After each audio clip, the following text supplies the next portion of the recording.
Welcome to Let Me Fix This. Enjoy the video. In this video, I will explain how to make Jamaican stew peas with beef. First, let's gather our ingredients. You'll need about 2 pounds of stewing beef, 1 cup of dried red kidney beans, 1 can of full-fat coconut milk, and a selection of aromatic spices. Remember to soak your dried kidney beans overnight to ensure they cook evenly and become wonderfully tender. This preparation step is crucial for the best results. Now let's get our main components ready.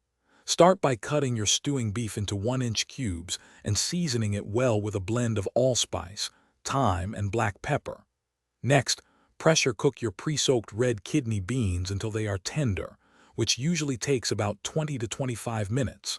Finally, brown the seasoned beef in a hot pot until it has a beautiful caramelized crust on all sides. This step locks in the flavor. With the beef browned and beans cooked, it's time to bring everything together. Add the tender red kidney beans, a full can of creamy coconut milk, and fresh sprigs of thyme and Scotch bonnet pepper to your pot. Let this simmer gently on low heat for at least 1.5 hours, or until the beef is incredibly tender. Taste and adjust the seasonings, adding salt and pepper as needed to perfect the flavor profile. Your flavorful Jamaican stew peas with beef is now ready to enjoy. Serve it piping hot alongside a generous portion of fluffy white rice or some soft, boiled dumplings.